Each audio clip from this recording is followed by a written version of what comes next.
Our desire is that we want to have the highest standard for ourselves or the highest set point for ourselves. But our bodies, our minds, our souls, everything is set for comfort. And so it doesn't set for the highest standard, because when you are at your highest standard, you're the most uncomfortable, right? It's like going into a really cold plunge, right? That's your highest standard, how much you can tolerate, right? If you in your physical body, you went into a cold plunge and you sat there, right? You can only stay there for a few minutes, right? After that, you kind of go like, this is a little bit nuts. Some people can't even bear it for a few seconds, but that's your higher standard, not even the highest standard, but a higher standard. But if I keep you at that standard, you won't be able to operate really, right? What happens is your body wants to go into comfort, which is why you'll get out of the cold plunge. This is your default setting for anything in life. Your mind, your identity, your emotional state, you go to the most comfortable one the moment you can, which means pretty much all the time. Your body, your soul, your emotions are trying to get you to the most comfortable level. Your most comfortable level is your lowest set point. It's your lowest identity. It's your lowest vibration most of the time. You can operate from a higher one, but it's not comfortable. It's pushing you to growth. And because of that reason, when we just respond for life is, right? We just respond saying, hey, I'm an awesome human being. I should just be able to just operate in life without any coaching or without anything, right? I just should be able to show up and life should be easy. It's going to be easy, but it's not going to be growth oriented. And it would probably cause the same chaos that you currently have. And so many of us have chaos right now in our lives. Could be any reason whatsoever. Could be our life, could be what's happening in the world, could be because of our family, could be because of our work, could be because of our business. Call it whatever you want to call it. You have chaos in your life. And if you don't, you will create some. Right? So what is it that we can do as human beings to operate from a place where there might be chaos still, but it is created to find and live the greatest version of ourselves, right? And I even want to call it the favorite version of ourselves. And here's why I like to change sometimes from greatest to favorite. You know, the version you like the most about yourself is often the best self. It's often the greatest self. It may not be greatest from a point of view of the world outside, but who gives a shit? I mean, who cares, right? What we truly care for is, are we having a great time with life, right? So the version that you will have great time with is the version that is your favorite self, is the one that you like the most. It could be a little quirky. It could be a little annoying. It could be a lot more fun. It could be very smart and intellectual. It could be a little bit meta. Whatever it is, it's your favorite self. When you operate from your favorite self, you get to have so much more fun in life. So if we lean into the idea of saying, hey, listen, I don't have to just respond because I'm at my lowest self and I'm just going to respond from where it is or what is.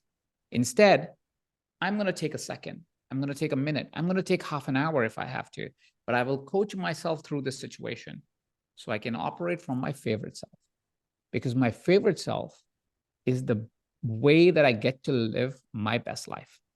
And my best life is defined by person, by themselves. But that's what self-coaching is all about. Self-coaching is about taking a few extra minutes and observing what is really happening, getting really present with what's life, how and what we think, and how these thoughts are being formulated, and is there truth to it? Being able to then lean into, if those are the emotions that are showing up, are those emotions the emotions you want to operate from on a day-to-day and hour-to-hour basis? And then sometimes changing our complete identity, changing our habit to be able to live that favorite self more consistently. And that's really what self-coaching is about. And once you start to practice the art of self-coaching, you realize that anything in life is so much possible. Shana, and this is true for not only just me, and it's true for you clearly, because you've shared that you've been practicing this yourself. But I'm sure you observe this with your clients. I observe this with my clients all the time. Is the day they start to take a pause and acknowledge the art of self-coaching, anything that they dream becomes true in the next 2 years. It's fascinating. You know, my kids have been my greatest teachers.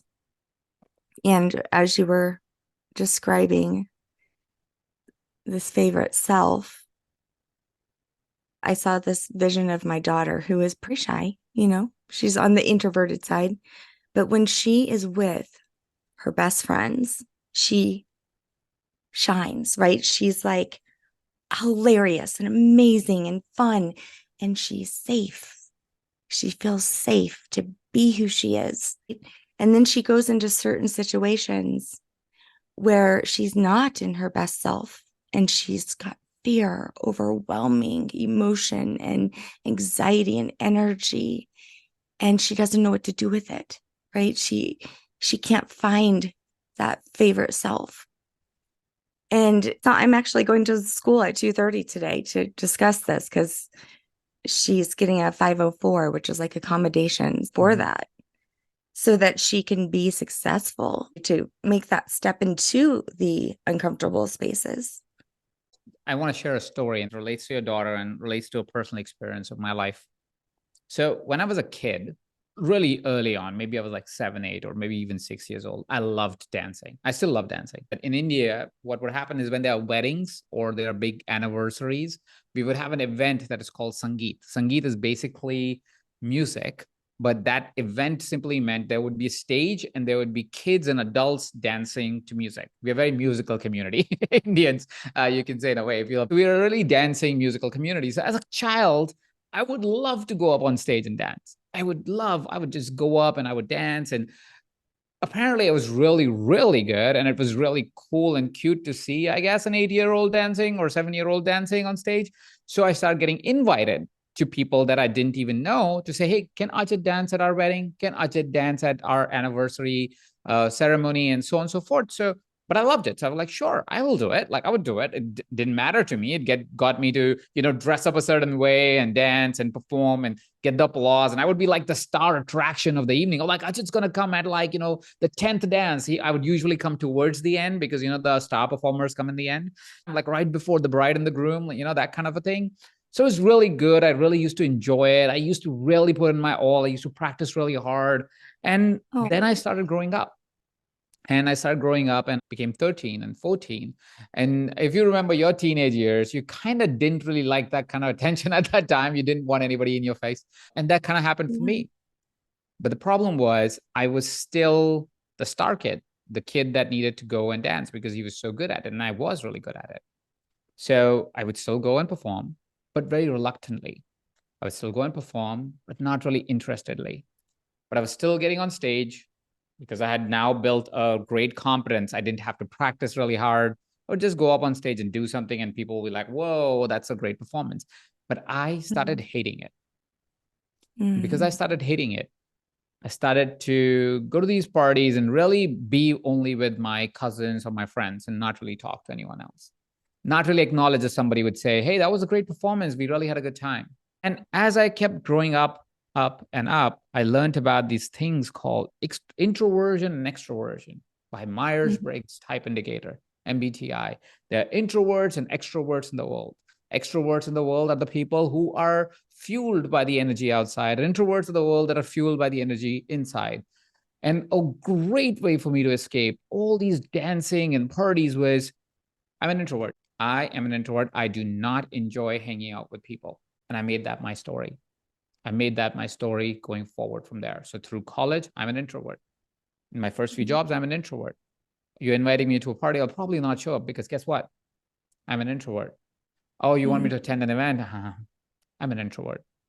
An introvert became the story I kept telling myself again and again and again and again until I was taking a course. This course was on, and I had already switched careers and I was a coach. But guess what is a great selling point as a coach?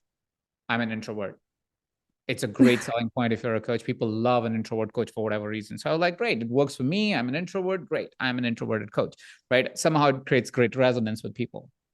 And so this story was serving me well until I started taking this course. And I started taking this course. And in the course, they say charisma is not something that you have or you don't have. It gets turned on or turned off. Something like that. It was a charisma course. And your charisma is turned on if you're with the right people. Your charisma is turned off when you're with the wrong people, right? Because your charisma is impacted by, this was one of the things, right? Charisma is impacted by what's your container. You could be very charismatic if the container allows for it. But if you have heavy energy in the room, you can't be charismatic because it will feel incongruent to the energy of the house, right? So charisma is turned on and off, right? And that brought my attention to saying, is introversion and extroversion turning on and off? Mm-hmm. And I realized that introversion and extroversion is an arbitrary concept. And if you actually study how it came about, it's the psychologist Carl Jung who kind of said this introvert and extrovert energy. And these two phenomenal ladies took that idea and really blew it up by saying, I can determine if you're introvert and an extrovert. Psychologists actually don't acknowledge MBTI, but because it's a popular term and we get to box ourselves, we have started to accept that identity. It's like, oh, I'm an introvert and an extrovert because I get to label myself now. I get to say why I operate this way, right? Either of them justifying our behavior instead of asking ourselves, who do I choose to be? Because you are an introvert and extrovert, like you said, like your daughter, right? Your daughter is very extroverted when she's hanging out with friends. What's different about her friends and her school? Right. It's the container.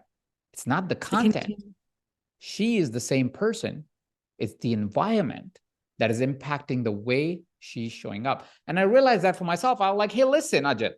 So if you want to have fun at the party, if you want to be your, favorite self at a party, don't go to a party where you hate the people. You don't invite people over just because they would be good to have, because you don't get to be your favorite self then. What if you curated the community that supported your favorite self? And that favorite self can be introvert, extrovert, ambivert, or whatever word it needs to be. It doesn't matter.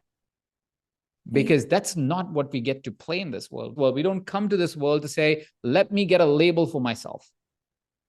We come on this world, this physical world, to actually have a great time, right? At least a part of it is that, right? That we actually get to enjoy this life.